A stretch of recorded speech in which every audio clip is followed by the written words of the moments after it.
Hermanos, que tengan buen día. Aquí estamos una vez más para continuar con estas capsulitas de introducción a las Sagradas Escrituras. Continuamos todavía con el libro del Génesis, porque es en este libro donde se nos narra la formación del pueblo de Israel.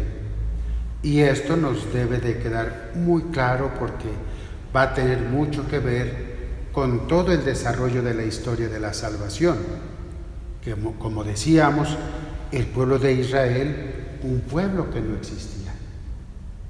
Cuando leemos en las Sagradas Escrituras que se habla del pueblo elegido de Dios, no es que lo haya elegido entre otros que ya existían. Sí, ya existían muchas culturas, pero el pueblo de Israel no existía.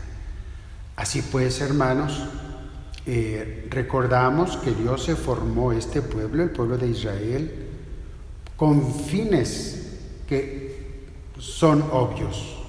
Uno, para descubrirnos, para hacernos ver que para Dios nada es imposible.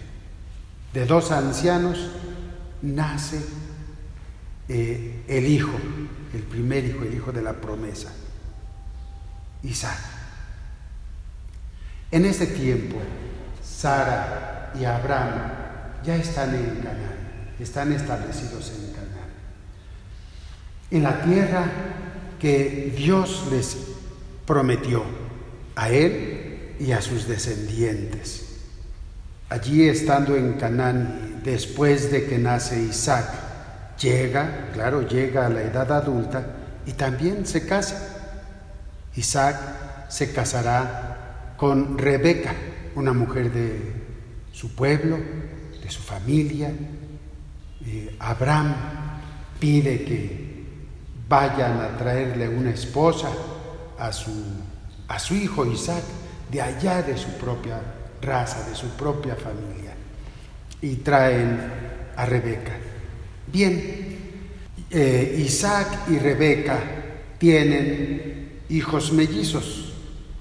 Tienen los hijos mellizos que serán Jacob y Esaú. Y la promesa de la formación de este pueblo numeroso será a través de la línea de Jacob. Jacob también llega a la edad adulta, se casa con sus mujeres Lía y Raquel, tendrá parte de sus hijos y otros con las concubinas.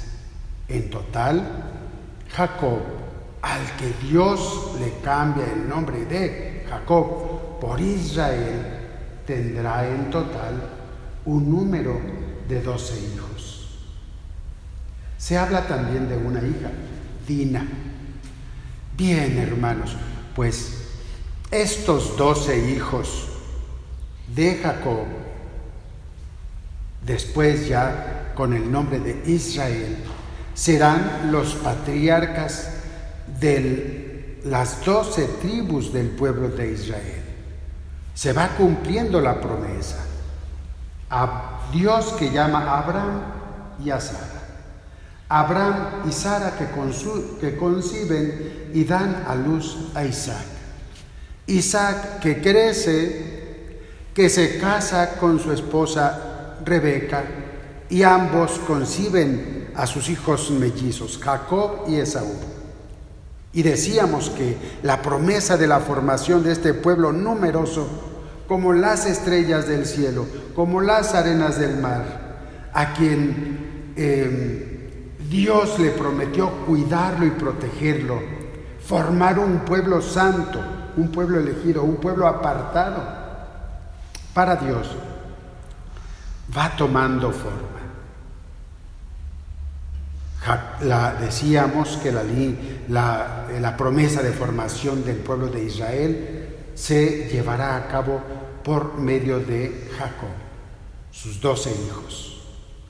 Y ciertamente estamos dando saltos muy grandes en la historia de la salvación, estamos dando saltos muy grandes, estamos omitiendo muchos puntos. Aquí lo que nos importa lo importante en este tema es ver la secuencia que va siguiendo esta historia, la formación del pueblo de Israel,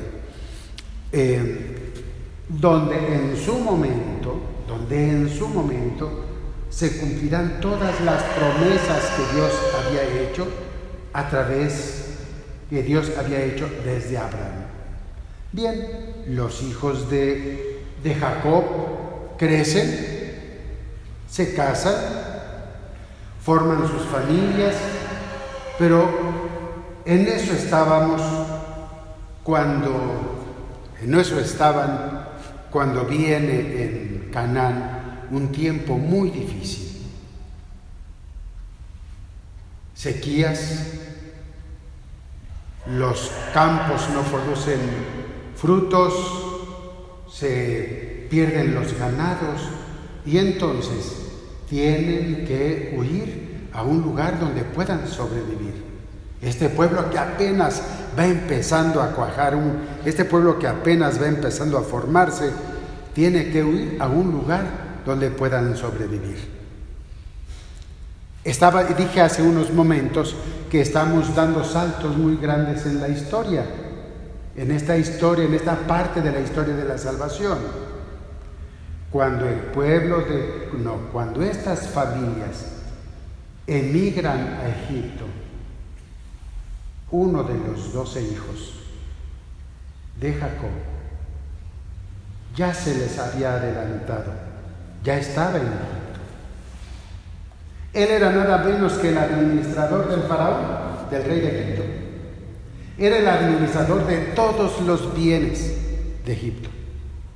De tal manera que cuando Jacob, con sus hijos, nueras, nietos y toda su descendencia, llega a Egipto, pues por supuesto que son bien recibidos. Se les dará un lugar de privilegio, porque pues quien los establece ahí son José, que es uno de los hijos de Jacob, o Jacob Israel, y con el consentimiento del faraón mismo. Allí, en Egipto, pasarán 30 años de privilegios. ¿Por qué? Pues porque el administrador de todos los bienes del país es uno de los hijos de Jacob. Y pues porque el faraón, en signo de gratitud, les concede esos lugares de privilegio.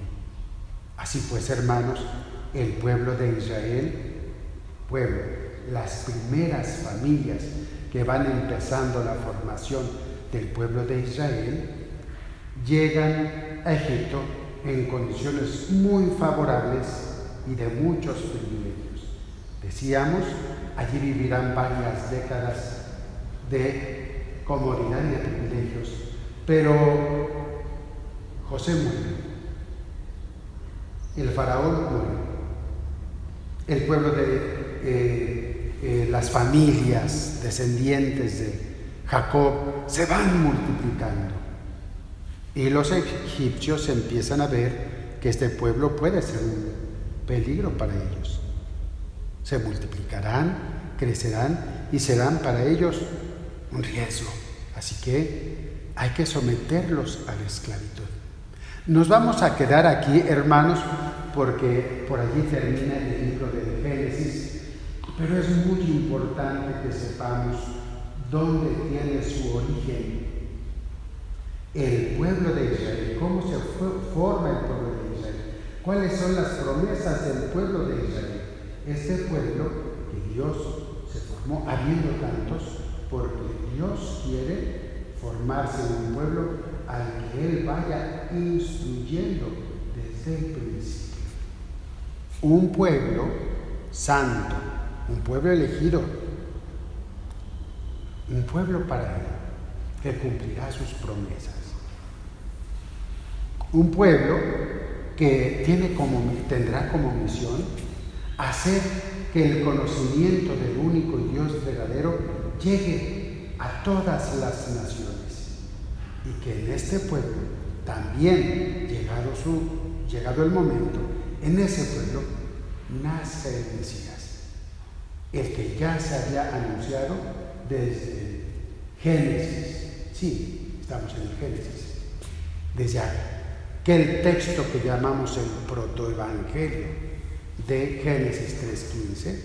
Y después la promesa que Dios le hizo a Abraham: en tu descendencia se verán bendecidas todas las naciones de la tierra, el pueblo de Israel. Pues aquí dejamos este pequeñito fragmento de la historia de la salvación, porque ya en la próxima cápsula, si Dios nos da licencia, ya entraremos en el libro del Éxodo, donde se nos habla ya de un pueblo que se formó, porque de hecho el pueblo de Israel creció, se multiplicó, tomó forma de pueblo en Egipto y nació y creció en la esclavitud, y bien, de esa situación Dios lo va a liberar, y eso lo vemos en la próxima capsulita. Nos vemos, hermanos, que Dios los bendiga, y le encomendamos a Dios cada detallito que hagamos en esta línea. Nos vemos, hermanos, que Dios los bendiga.